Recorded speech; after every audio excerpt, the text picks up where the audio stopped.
저는 요즘 성경을 볼 때 돋보기를 사용합니다.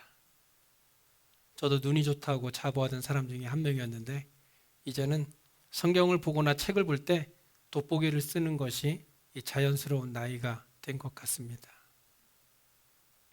언젠가 손에 가시가 박힌 적이 있었는데요. 이 작은 가시 때문에 여간 불편한 것이 아니었습니다. 그런데 일하는 장소에 돋보기가 없어서 이 가시를 빼지 못했었는데 사무실로 들어와서 이 돋보기를 쓰고 보니 작은 가시가 눈에 잘 보이게 되어 쉽게 뺄 수 있었습니다.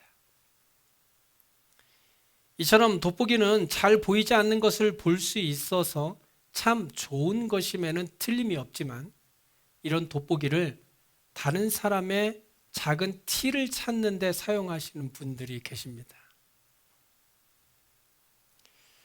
여자는 할머니가 되어서도 여자다라는 말도 있듯이 여성분들은 누구라도 얼굴에 주름이 보여지는 것은 싫어하실 것입니다. 그래서 나이가 들면 사진도 잘 안 찍으려고 하시더라고요. 그런데 굳이 잘 보이지도 않는 얼굴에 주름을 찾아내서 알려주는 분들이 계시죠. 그러면서 자신은 나는 눈썰미가 매우 좋아 라고 얘기합니다. 또 다른 사람들은 모두가 칭찬하는 사람이 있는데 그런 사람에게 찾아가서 자기는 다 좋은데 한 가지 고쳐야 할 것이 있다 하면서 굳이 안 좋은 모습을 말해주는 사람이 있죠. 그런 사람은 스스로에게 자신은 작은 흠이라도 찾아낼 수 있는 특별한 능력을 가졌다고 말합니다. 그런데 이런 사람들의 경우를 보면 대부분은 이 다른 사람에 대해서는 아주 예리하다라고 생각하지만 정작 자신에 관해서는 아무것도 모르고 있는 경우가 많고 심지어 자신에게는 이중적인 태도를 가지고 적용하여 자기는 잘하고 있다고 착각하며 살아가고 있는 경우가 많이 있다는 것입니다. 즉 다른 사람에게는 의로운 재판장이지만 자기 자신에게는 관대한 잣대를 사용하게 된다는 것이죠. 그렇다 보니 자신에게 있는 어두운 부분이 오히려 다른 사람들에게는 더 공격적으로 상처를 입히게 되는 경우가 일어나게 되는 것입니다. 그래서 우리가 다른 사람을 보는 눈을 가지고 내 자신을 바라볼 수만 있다면 누구라도 인정하는 훌륭한 인격의 소유자가 될 수도 있을 것입니다. 그렇기 때문에 우리가 자신이 다른 사람들과 다를 바 없는 죄인이다라는 것을 깨닫는 것이 얼마나 어려운 일인지 새삼 느끼게 됩니다. 그러므로 우리는 십자가의 능력을 의지할 수밖에 없습니다. 십자가의 능력은 우리가 얼마나 큰 죄인인가를 깨닫게 해주기 때문에 십자가의 능력을 아는 것은 그리스도인들의 신앙생활에 너무 중요한 요건 중에 하나라고 할 수 있을 것입니다. 지금 앉아 계신 여러분들은 십자가의 능력을 알고 계신가요? 우리가 십자가의 능력을 알고 있는지 모르는지 혹은 예수님을 만났는지 아니면 아직도 만나지 못했는지 알 수 있는 질문이 하나 있습니다.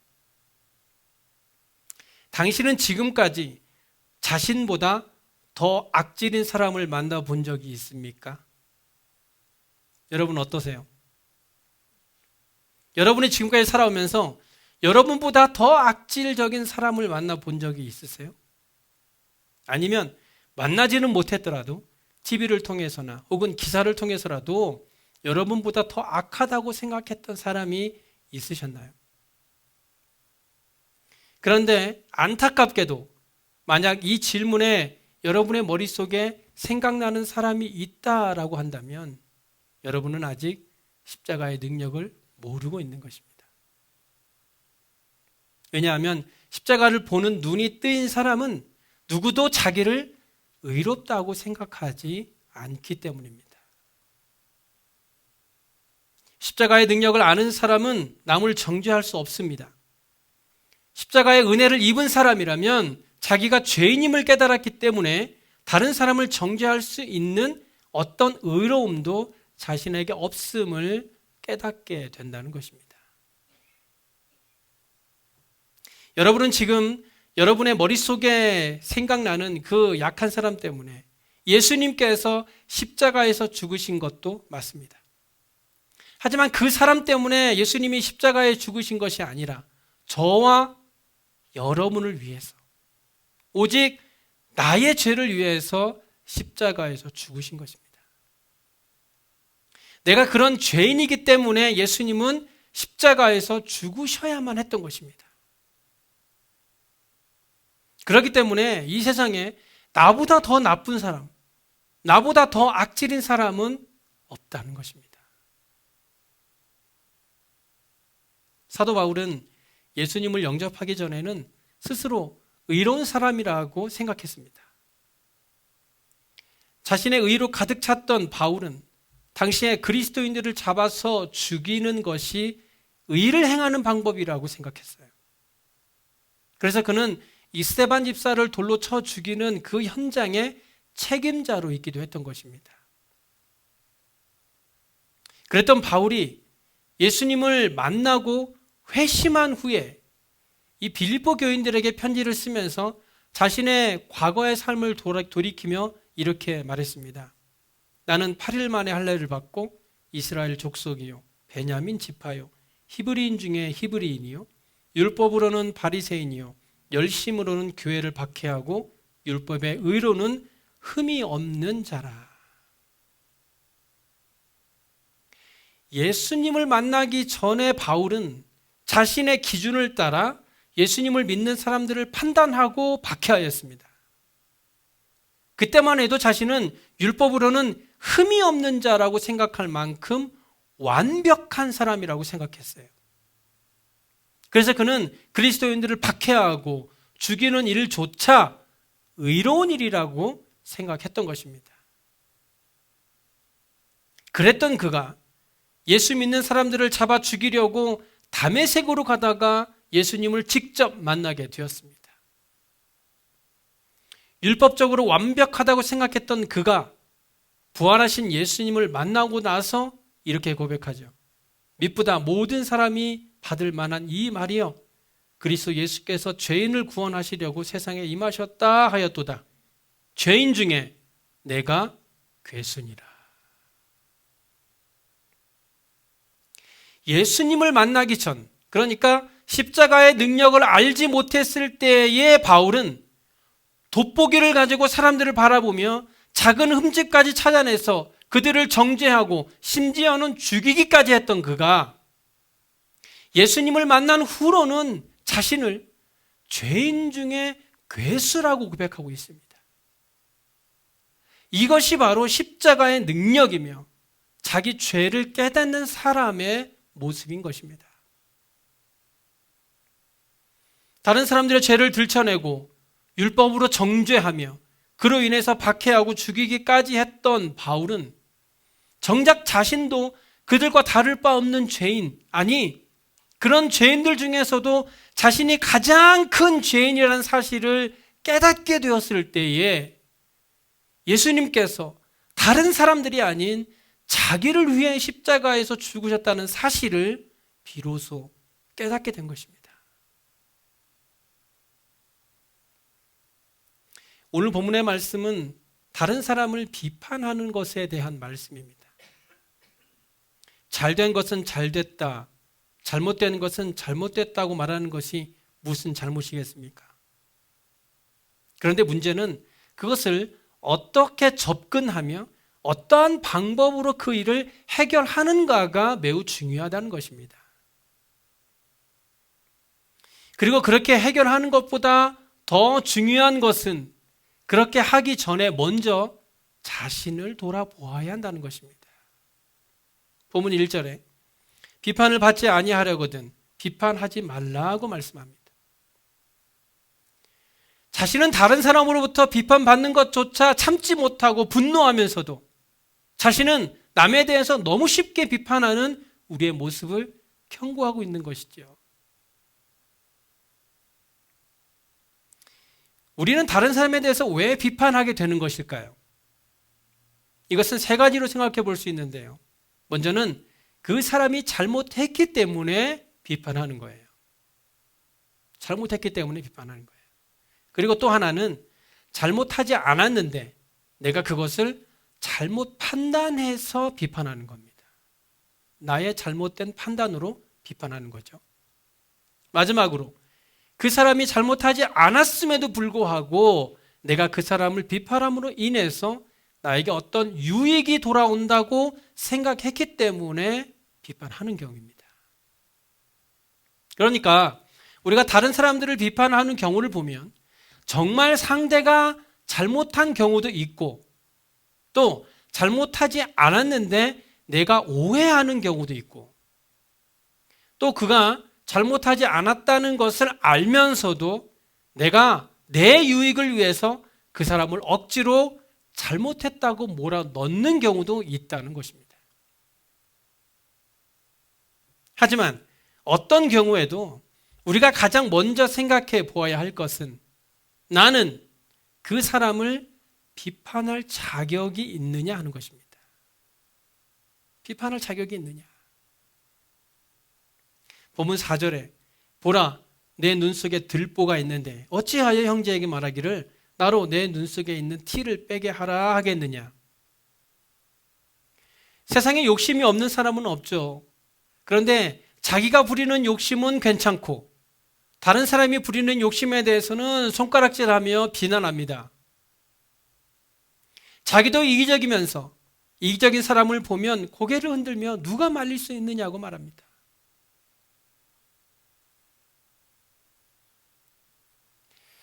얼마 전에 장모님과 통화를 하는데 어떤 분이 장모님에게 이렇게 말했다고 합니다.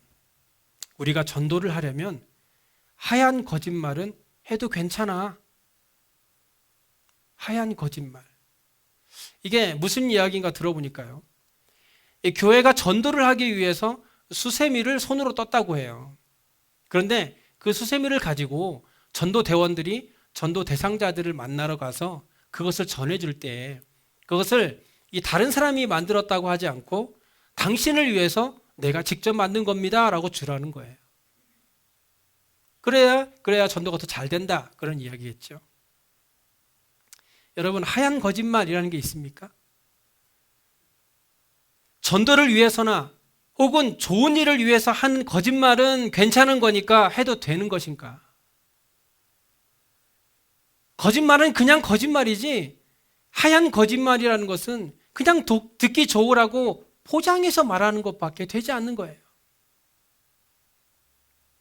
만약 그렇게 해서 그가 교회에 나와 예수 믿는 사람이 되었다 하더라도 그 사실을 나중에라도 알게 된다면 오히려 하나님의 영광을 가리는 일을 했다는 것에 알게 될 때에 그의 마음은 어떨까요? 우리는 어떤 속임수를 써서 복음을 전하는 사람들이 아닙니다. 복음은 그런 것이 아니에요. 거짓말을 하던 사람도 십자가의 능력을 알고 나서부터는 그런 행동을 멈추는 것이 그리스도인들이 해야 할 일이지 그런 작은 눈가림으로 사람들을 기만하거나 그렇게 해서라도 복음을 전해야 한다고 말하는 것은 잘못된 것입니다. 그래서 본문 5절에 외식하는 자여라고 말하죠. 즉 거짓말하는 자여라는 말입니다. 거짓말하는 자요.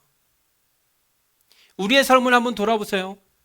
우리는 자기가 더 잘못했으면서 자기의 잘못을 가리기 위해 다른 사람의 잘못을 공격하고 자기의 잘못을 은폐하기 위해서 다른 사람을 비난하는 경우가 많다는 것입니다. 우리는 진실해야 합니다. 하나님 앞에서나 사람 앞에서 어떤 상황에서든지 우리는 진실해야 합니다. 진실하려고 노력해야 합니다. 다른 사람의 눈에 보이지 않는다고 해서 나는 그런 사람과는 다른 사람인 것처럼 행동하는 이 외식하는 자가 아니라 주님, 내가 죄인입니다. 나는 그 사람보다 더 나쁜 죄인입니다. 나를 불쌍히 여겨주세요라고 기도할 수 있는 우리의 삶이 되어야 한다는 것입니다. 저는 요즘 예배 중에 대표 기도하는 시간이 너무 은혜롭고 좋습니다. 물론 기도를 준비하시는 여러분은 어쩌면 부담이 클 수도 있겠지만요. 그런데 기도를 준비해서 해보신 분들이라면 이 대표 기도를 준비하면서 누리게 되는 은혜에 대해서는 아마도 할 말들이 많으실 거예요. 지난주에는 장명하 권사님이 기도를 하셨죠. 권사님은 대표 기도를 준비하면서 저에게 오셔서 기도를 해달라고 부탁을 하시더라고요. 그래서 기도를 해드리고서는 제가 권사님께 이렇게 말씀드렸어요. 권사님, 처음 기도하시는 거라 떨리실 테니까 기도문을 써서 나가시면 좀 나으실 거예요. 그런데 권사님은 저에게 이렇게 말씀하시더라고요. 저는 그냥 성령님을 의지하고 기도할래요. 그렇게 말씀하시고 나가셨는데 문득 죄송하다라는 생각이 들었습니다. 권사님은 사실 글을 잘 못 쓰십니다. 저는 당연히 기도문을 써서 나가는 것이, 그래서 읽는 것이 더 쉬울 거라고 말씀드렸는데 생각해 보니까 권사님은 그게 더 어려웠던 분이신 거예요. 그런데 그렇게 기도를 준비해서 나와서 기도하시는데 저에게 정말 큰 은혜가 되었습니다. 한편으로 권사님께 감사하면서도 죄송해서 마음이 무거웠는데 기도하시는 모습을 보면서 내가 괜한 걱정을 했구나 생각했습니다. 권사님의 말씀처럼 성령께서 권사님과 함께 하셔서 기도하는 모습에 저는 참 많은 은혜를 받았습니다. 로마서 8장 26절 이하의 말씀과 같이 성령께서 우리의 연약함을 도우사 말할 수 없는 탄식으로 우리를 위하여 친히 기도하셔서 하나님의 뜻대로 우리를 위하여 기도하시는 은혜를 누리므로 우리가 모든 상황 속에서 성령의 은혜를 경험하는 시간이 되셨으면 좋겠습니다. 이솝 우화에 햇님과 바람이라는 이야기가 있습니다. 어느 날 바람은 햇님에게 한 가지 내기를 하자고 합니다. 저 아래에 지나가는 나그네의 겉옷을 벗기는 사람이 이기는 내기입니다. 먼저 바람이 나섰습니다. 거센 바람으로 겉옷을 막 벗기려고 하였습니다. 나그네는 바람이 세지면 세질수록 겉옷을 더 움켜쥐고 말았어요. 이어서 햇님이 나섰습니다. 햇님은 뜨거운 열기로 나그네를 비추자 나그네는 스스로 겉옷을 벗게 되어 햇님이 이기게 되었다라는 이야기입니다. 잘못을 저지른 사람에게 잘못을 지적하는 일이 뭐가 잘못이겠냐고 생각할 수 있습니다. 하지만 그 사람이 그의 잘못을 깨닫는 것은 다른 사람의 말이 아니라 스스로의 잘못을 스스로 깨닫는 것입니다. 그렇기 때문에 우리가 그 사람이 스스로 깨달을 수 있도록 따뜻한 말 한마디 건네주고 힘을 주고 희망을 갖고 달려갈 수 있도록 사랑으로 감싸주는 것이 정말 그를 사랑하는 일이 아닐까요? 본문 5절에 이렇게 말씀합니다. 외식하는 자여 먼저 내 눈 속에서 들보를 빼어라. 그 후에야 밝히 보고 형제의 눈 속에서 티를 빼리라. 무엇이 우선되어야 하는가? 그 후에야 형제의 눈 속에서 티를 뺄 수 있다는 것입니다. 자기 눈 속에 더 큰 것이 가려져 있지만 그럼에도 불구하고 나는 그래도 된다고 생각하지만 다른 사람 눈에는 잘 보이지 않는 티를 보면서 당신은 그러면 안 된다고 말하고 있는 모습이 바로 우리의 모습입니다. 이것이 바로 나는 되고 너는 안 되고의 모습 아닙니까? 나는 더 큰 죄를 지었음에도 불구하고 나는 그럴 만한 이유가 있었다라고 말하면서 괜찮다라고 말하지만 다른 사람에게는 작은 것 하나 용서하지 못하는 우리의 이중잣대의 모습은 이제는 버릴 수 있길 바랍니다. 우리가 잘 알고 있는 베드로는 예수님이 보는 앞에서 3번이나 예수님을 저주하면서까지 부인했던 사람입니다. 불과 그 일이 있기 하루 전만 하더라도 모두 주를 버릴지라도 나는 결코 버리지 않겠다라고 말했던 사람이에요. 우리 같았으면 그런 베드로를 바라보며 비난하고 비판했을 겁니다. 내가 그럴 줄 알았다. 내가 뭐라고 그랬느냐. 하지만 예수님은 그렇게 하지 않으셨어요. 예수님이 보시기에 충분히 비난받아 마땅한 베드로를 이해하고 사랑한 결과 베드로는 예수님을 위하여 목숨을 다해 복음을 전하고 결국에는 십자가에 거꾸로 못 박혀 죽기까지 충성을 다했던 순교자로서의 삶을 살았던 것을 볼 수 있습니다. 우리가 회개하는 것을 보면 경건한 그리스도인이 더 애통해하면서 회개하는 것을 보게 됩니다. 오히려 죄를 많이 짓고 사는 사람은 회개하지 않습니다. 눈물의 양으로만 본다면 경건한 사람이 더 많은 죄를 지은 것 같습니다. 그러나 사실 경건한 그리스도인이 애통하는 이유는 자기 죄를 더 많이 깨닫기 때문이고, 방탕한 사람이 울지 않는 것은 자기 죄를 깨닫지 못하기 때문입니다. 요한복음 8장에 보면 가늠한 여인을 비난하는 서기관들과 바리새인들을 향해 예수님이 이렇게 말씀하시죠. 너희 중에 죄 없는 자가 먼저 돌로 치라. 혹시 지금 여러분의 손에도 돌이 들려져 있나요? 당장이라도 누군가를 비난하기 위해 두 손에 돌을 가득 들고 누구라도 그 사람을 욕하게 되면 지체 없이 그 돌을 던질 준비가 되어 있으시냐 말입니다. 십자가를 바라보시기 바랍니다. 예수님의 십자가는 그런 사람들을 위해 있는 것이 아니라 그 돌을 들고 있는 바로 저와 여러분을 위해 존재한다는 것임을 기억하시기 바랍니다. 예수님은 다른 죄인이 아닌 바로 이 땅에서 제일 큰 죄인인 저와 여러분을 위해 십자가에서 죽으셨다는 것을 기억함으로 십자가의 능력으로 인해 내가 가장 큰 죄인임을 깨닫고 하나님 앞에 엎드려 죄를 고백하며 나아가는 저와 여러분의 삶이 되시길 간절히 소원합니다. 기도하겠습니다.